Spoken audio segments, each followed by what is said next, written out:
Hello, my beautiful people. Hello. Welcome to the podcast Pocketful of Sunshine. It's Wednesday. It has been a long week and a half or a week since I was on here last with you guys, and it has been one for the books. Let me tell you. There has been So last week my episode was on trauma bonds. If you did not watch that one last week, if you're new to the podcast, thanks for joining today. If you've been here forever, I love you and thank you so much. Podcast Pocketful of Sunshine is a podcast where we just share our real, raw, and true stories of grief and trauma and pain and addiction and all the things that life throws at us on a daily basis, right? And the purpose behind that is not to have somebody feel sorry for us or like, oh, poor her, whatever. No, it's just so that you guys understand that you're not alone in life. You are not alone in any of the stuff that you're going through. You're not to blame for the stuff that has happened to you. I mean, some of the stuff that we go through, we are to blame for, right? Because we have to hold ourselves accountable just as much as we hold somebody else accountable. Some of the things I've been through in my life, I was responsible for those things turning out the way they did because I made some pretty shitty choices. So we got to hold ourselves accountable just as much as we do everybody else. But at the same time, just having that community and that little bit of support and love, just to be like, hey, like, I get it. Like, I know you're going through it right now, and we're here for you. We're all going through it. We're all here to support and love and listen and encourage. That's what we're here for. In our world today, we just don't have a lot of love. We don't have a lot of encouragement. We don't have a lot of empathy or compassion or any of the things that I feel like we need, that are so important. Like, I try to instill these traits in my kids because I don't want them to be these mean, evil people, right? And I don't want that for myself either. But in the world that we're in today, there is so much division, so much hate, so much just craziness going on. It's just crazy. And this past week has proven that. It's rang true so much this past week.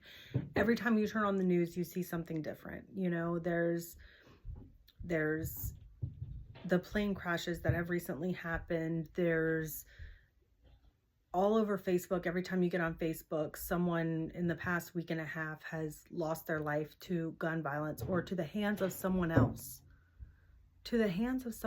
I know, there was one that really hit me that was circling around Facebook after I lost someone very special to me this past week. More than one person actually over the past 2 weeks. And it's just been one after another. But the one in particular that I'm talking about, the child witnessed what happened to her parents right in front of her. And I can't imagine the pain, the confusion, the anger, the sadness, the every emotion you could possibly think of that child has probably experienced in the last few days. And I just don't know, like, how do we navigate away from this in society today? How do we deviate away from this and do a complete 360 and go back to a world that loves each other and is compassionate and wants to help? And have we ever had that? Because I think back, as old as I am, you think back and you look back and you're like, even as kids, there was still so much hate, so much division. I wasn't taught that in my family, in my mom's side of the family, because they just are very loving, caring people, and they just love everyone. And they taught us that, like, it doesn't matter, ethnicity, race, religion, sexuality, whatever. Like, we just love each other. And that's what we do. We don't hurt people. So I'm so thankful for my mom's family for teaching me that and instilling that in me, because now I can share those same traits with my kids. But that's tough in the world that we live in today. Like to live in this world and be compassionate, to have empathy. Yeah, that's which is wild to me. Like, how do we live in a world that's so messed up right now? But we're going to get through it. We're going to get through it one day at a time, one step at a time. That's all we can do, no matter what you're dealing with right now. Like this week, the past week and a half has rocked me. I'm not even gonna lie. Like, I don't even have a topic for today. I'm just kind of rambling on here with you guys because my brain, my body, my everything is just like a mess right now. Okay, hot mess express. Like, my hair is half curled because I got up this morning and just crimped it and like rolled on, because it's in this like in the middle growing out stage where it's starting to grow out. Like, y'all can see, I chopped this stuff so short last year. So what happened was I had not been in normal clothes or to work in months because I was still on leave from Hayden being killed. And that just emotionally like messed me up, right? So I barely left the house. I did online grocery orders, like everything. I didn't leave the house for months. And so court started happening. That's the only time I would leave the house, is for court. And so we had a hearing this day. So I get up and I get myself ready and I put on work clothes and I go out the door, and my son looks at me and he says, "Oh, Mommy, you're so pretty today. But are you going to brush your hair?" I'm like, what? Like, I did brush my hair. Okay, this is brushed. And my hair was not short like this then, guys. It was long, like long, okay? So I'm like, what the heck? Like, I did brush my hair. He's like, oh, well, it doesn't look like it. And he didn't mean anything by it because he's my sweetie baby. And he always tells me how beautiful I am, how much he loves me. I'm the best mama in the whole world. Like, he is my sweetie baby, okay? So anyway, I get in the car, I take them to school, I go to court, get there, postponed. So I went all the way there for nothing. So when I left there, I said, you know what?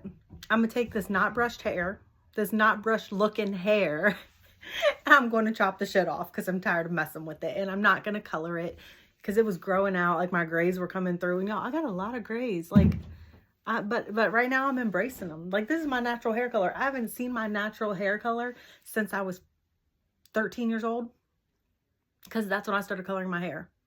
It's wild, but I'm embracing it. I love it. Like, I get so many compliments about my short hair now. But so I walked into that salon that day and I told the girl, like, I don't care what you do with it, shave the underneath and do what you want with the rest. And she was like, are you sure? I'm like, no, I'm not. But if I don't like it, we're shaving it all off and I'm going to buy a wig. Okay? And I do have a wig. I bought one anyway. So sometimes you'll see me with my long hair on, but that's a wig. That's $25 I ever spent on Amazon, okay? I don't glue it on or none of that because I don't know how. If y'all have some tips, please tell me. Please share them with me. Show me how to put these wigs on so where they're going to stay on. Then I might wear them more. But right now it's in this grow out point and I'm ready to chop it off because I am not patient with my hair. I never have been. I always want to do something different with it. I've had straight hair. I've had permed hair. I've had every color hair you can imagine. So yeah, I'm in this grow out phase and it's really starting to get on my nerves. So I have this cool little waver that I just like, takes me like 3 minutes to do the whole head in the mornings and roll on. And then I'm good for a day. Like, I can sleep tonight like this and wake up and my hair is going to be just like this tomorrow. I have the best hair. I literally do. Like, I can't tell you the last time I brushed my hair. I don't ever have to use a brush. My hair is flat and straight as a board when I don't like do this to it. So I don't ever have to brush it. It just doesn't get knotty. It's weird. I have good hair. So anyway, that's from genetics, okay? So my grandfather on my mom's side had great hair. That man had the most dark, beautiful, like wonderful hair. Thick, so thick and great. That's where all my kids get their great hair from. Yeah, so that's where I'm at with my hair right now. I don't know where I was at before I started talking about my hair, y'all. I'm a mess this week. Like, so many people I love are going through it. I had my cousin tell me this week that she doesn't like to talk to me about her problems because it doesn't compare to mine.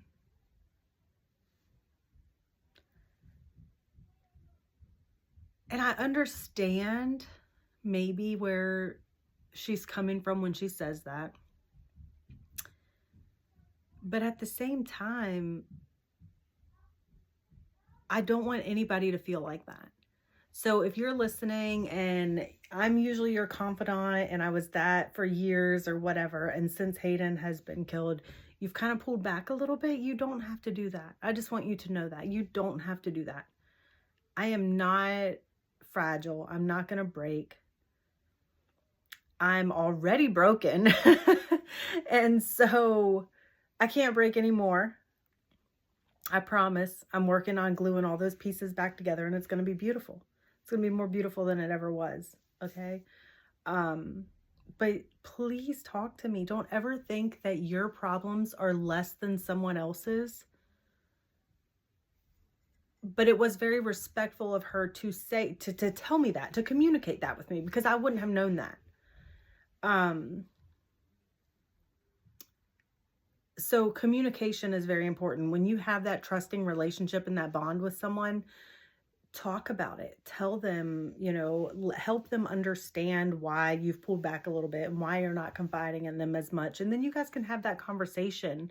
Like, I had to tell her, like, you can still talk to me about anything. I'm okay. Like, helping you helps me.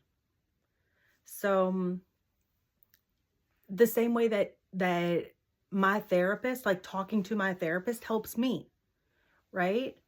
So I'm not holding it all in. I'm not holding my problems in and your problems and just like, letting it consume me. That's not what I'm doing. I have weekly therapy still. Megan is amazing. I love my therapist. She is the best person on the planet. Like, I just love her so much, and would not even be on here or okay enough to have these conversations and talk to you guys every week on here about my trauma and stuff had it not be for her. And being able to talk with her each week and just kind of unload like how I'm feeling and things like that keeps me grounded and keeps me mellow and level-headed, so that I can come on here and have these conversations without breaking down, crying. Like, sometimes I do, and you guys know that. You've seen me on here crying tears before. If I had got on here Sunday, the devil was on me Sunday. Can I just tell you guys that? The last 2 Sundays. The Sunday before last, I just hit the block button. Block. Because who? No, thank you. Do not contact me. And this past Sunday, I went to church with the kids. And as I'm walking, or we're in the little buggy, like going to take them to their little children's church, their children's ministry that they go to, the twins. And I look over to my left, and there's a woman walking in. And it is the woman that, although she's not being charged with being involved in Hayden's murder, she is indirectly involved and indirectly just as responsible for her murder. For the event, not for her murder, I shouldn't say that, for the events that led up to Hayden's murder. So she made direct eye contact with me. I don't know if this woman knows me. I know her. I know of her because of what people have told me, and of course social media and things like that. Immediately I felt sick to my stomach, because how is this woman, who has also lost a child, going to go in here in the same place that I'm going with my kids to worship and pray and build a relationship with God when she is part of the reason that my kid is dead.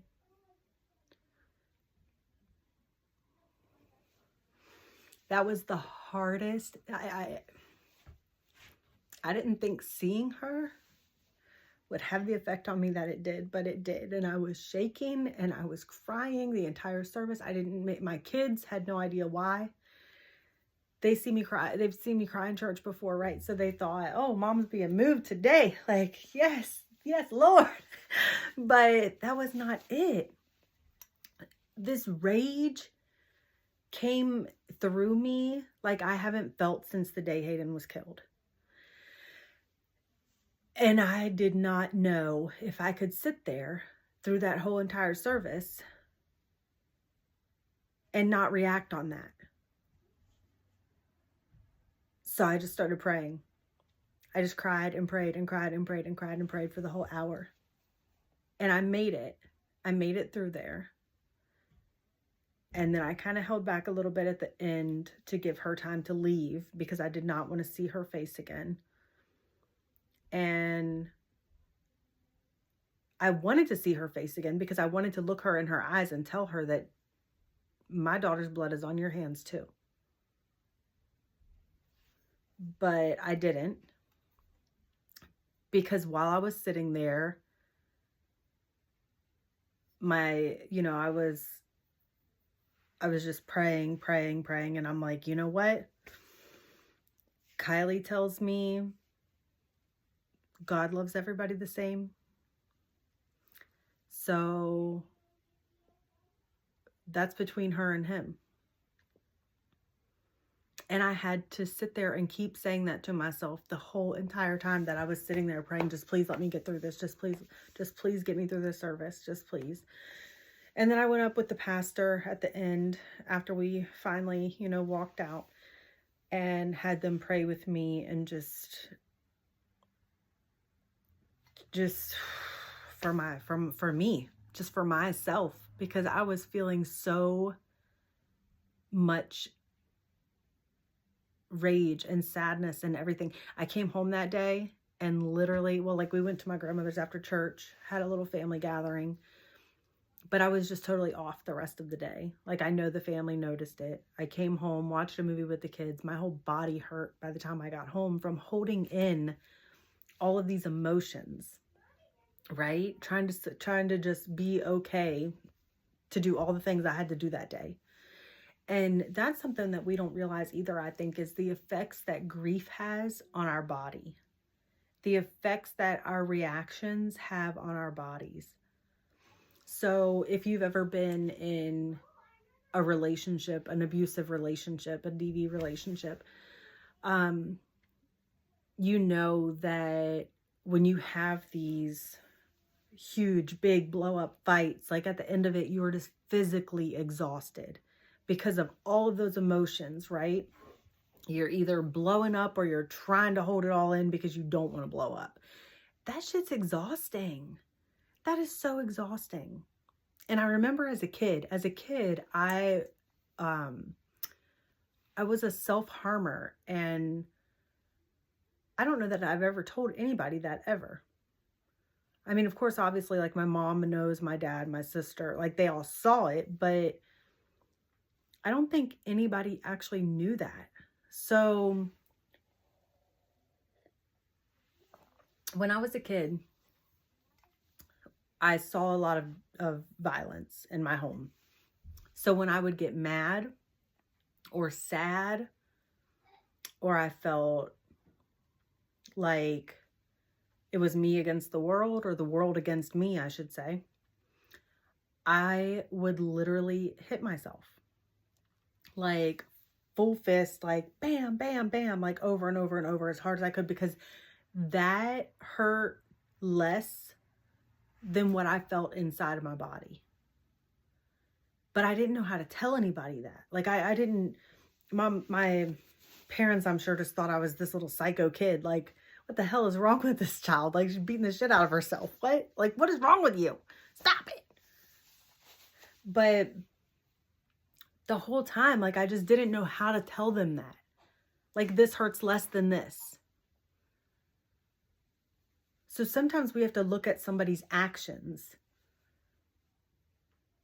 Like, how are they responding to what they're feeling right now? Is it self-harm? Because a lot of people do that. Especially, like, I've never seen my own children do that, but I have seen, actually, maybe, gosh, I don't even remember. Maybe Hayden did that a couple of times. Actually, I know one time specifically she did, was hitting herself and stuff like that. But I never sat back and thought, like, damn, I know exactly how she feels because I did that when I was a kid. No, I didn't do that. So I've learned so much about myself, my own trauma. I've remembered a lot of things that I blocked out as a kid and stuff like that, since I've been on here on this podcast with you all. And so thank you for that, because this is not only me reaching out to you and opening that avenue for you to know that you're not alone, and, you know, there's people that relate and love you and want to be here and support you, but I feel like you all are that for me. I get so much positive feedback from you every week after week after week, and so many emails, everything. So you all are helping me as much as I'm hopefully helping you. And I appreciate that. And I love you so much. I'm still a little bit shocked that I just shared that with you guys. And that's okay. Sometimes we hold back because we're afraid, right? We're afraid of judgment, or we're like, oh, that happened so long ago, it doesn't even matter. But it's part of our healing journey, right? It's actually something that I definitely need to talk to my therapist about this evening, because literally, like, I've never talked to anybody about that. And that's something that I do need to share with her and try to figure out, like, what was really going on. I don't think I could have done anything differently, but maybe had I had communication skills, or I don't know. That's going to be for Miss Megan to help me with, because she's amazing and I love her. So, yeah, I don't know. We just got to pay attention. We just got to love people. We just got to understand that not everybody deals with things the same way that we do. Sometimes, you know, we just got to be patient and not try to hurt people on purpose.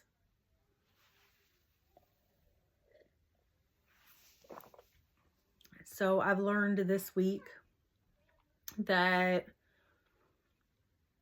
again, I've not just learned this week, but since I lost my daughter, that you can go through every single emotion there is in a day, in an hour, in a week. Don't ever think that you can't, because this week I have, and it has been a tough one. This coming weekend, I have 2 funerals in the same day for 2 different people that I loved, and one is family, one is like family. 60. And I'm sorry, my kids in the background. If you guys hear them, they're playing hide and go seek, guys. And I'm in my little Adobe recording. But it's just, life is so uncertain and so insecure, I feel like. And I never imagined it would be like this as a kid. You know, you look back at your childhood and you're like, everything you imagine life would be is going to be when I grow up. And everything I imagined life was going to be when I grew up hasn't been anywhere near it. anywhere near it. So when I go back and listen to this episode, I don't listen to my episodes before I post them, guys. I don't know if you knew that, but I don't. And so sometimes I go back and I listen to these episodes and I'm like, oh my gosh, nobody is going to listen to that. Like, it's going to be so bad. I'm going to have like 2 listeners, 2 views, 2 followers. Like, people are going to drop off. I'm going to lose followers. But that's okay too. I don't have to be everybody's jam. I don't have to be what everybody turns to. If I can just help one mama that's struggling like I am, one girl that is still struggling with all of her childhood trauma that she never dealt with, like I'm finally doing now at almost 40 years old, just now dealing with this trauma. Like I just told you guys, it's the first time I've ever mentioned to anyone that I was a self-harmer as a kid and a young child, like elementary age. As a high schooler, I was never a self-harmer. I was very feisty as a high schooler, you know, always in trouble. Not always in trouble at school, but very protective over my sister, my cousins, stuff like that at school. So, but I never ever had any like issues with that as a teenager. But then it kind of like flipped. Like then I projected all that anger and that pain onto others instead of myself. And so I don't know if any of you have ever been through addiction. You've done 12 steps. And so I did some schooling years ago to try to get my degree in to be a youth counselor for substance abuse for the youth that were addicted, because that's something that's very passionate to me. And so I did all the classes, everything. I just didn't get to do my clinicals to finish. So I only have a certificate and not an actual degree. Nonetheless, I had to go and sit in meetings, AA, NA, Al-Anon. I even did a food addiction support group once. So I've done all these different support groups that I've sat in through my training. And all of them pretty much share the same like 12-step program, right? And one of the first classes that I did was going back and forgiving the people that you've hurt, not forgiving, asking for forgiveness from the people that you've hurt. And so I did that. I went all the way back to high school, like middle school, high school. Like I was messaging people, finding them on Facebook. Like, I am so sorry that I was that mean girl in school. I am so sorry for everything that I said to you, any way that I might have hurt you or anything. Like, I really, truly apologize for that. And it wasn't only girls. It was some guys too that I needed to go back and apologize to. And one of my best friends that I had in high school, we ended up, having a fight, like a literal fist fight. And I reached out to her, apologized to her, and we, communicate pretty consistently now through text message and stuff. And we share some of the same trauma, and just have me reaching out and apologizing to her, I feel like allowed me to open that door to rebuild that relationship with her, because that was a friendship that I longed for years and years and years. Like, I had so much regret and so much sadness because I felt like I did that. Like, I ruined that relationship for us, or I allowed other people to come in between and ruin that, so I had to acknowledge my part. Like I said at the beginning of this episode, like, we have to hold ourselves accountable. So I had to do that. And I had to apologize to the people that I hurt, because I was hurting, because hurt people hurt people. And I was a very hurt girl, very hurt girl. And I have continued to experience trauma and hurt and pain and just lies and betrayal, all of that into adulthood, because there were still so many lessons that I had to learn. And do I still have a lot of lessons to learn? Absolutely. But I guarantee you I'm not going to repeat the same shit that I've already been through, because those lessons are noted. Like, they are imprinted in my head now. You won't ever see me making those same mistakes again. Promise you that. And that's something that I had to learn, because as a teenager, I would always continue to repeat, go back, go back, go back, go back. Not no more.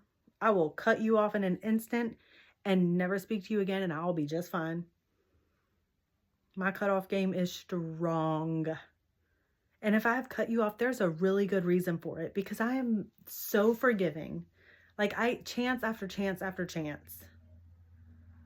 Until I don't, and three actually. You get 3. Third time, no. First time, you fooled me. Second time, third time, boy, bye. Girl, bye. Like, I am not doing this ever again. So we have to have boundaries. We have to have accountability. And we have to have compassion with others and with ourselves. We have to give ourselves grace and compassion, especially when we're going through grief, trauma, addiction, all those things. You have to love yourself, because if you can't love yourself through it, if you hate the person that you are, you can't continue to hate that person. You have to love the person that you want to become. So what do you want to be? Who do you want to be? Because that's the person you love, and now you need to work your ass off to get there, to be that person. Nobody else is going to do it for you. Nobody. I could still be laying in this bed every single day, hiding in the dark, crying my eyes out, not leaving the house. But I hated that girl. I hated that feeling. So I had to get up, decide, who do I want to be? I want to be this voice for my child that is not here anymore to use her voice. I want to be that light that she was.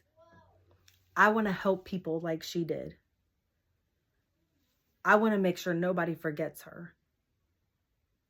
So I had to get up and work my ass off every single day, as hard as it was and as much as I didn't want to get where I am right now, to be on here with you guys, to be doing these scholarships in Hayden's honor, to be setting up memorial gardens, to be doing all of these events, like helping other organizations so that her legacy lives on. Donating gifts last week to the hospital was so rewarding. I'm not going to lie, man, that was so hard for me. I literally had a breakdown in the parking lot as soon as we got back in the car. Because as much as rewarding as it was to be giving those gifts to the hospital for these children in Hayden's honor, it ripped my heart out.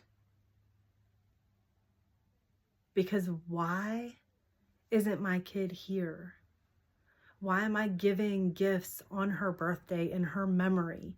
Because somebody else decided that her life wasn't of any value, that her life wasn't important, that it didn't matter.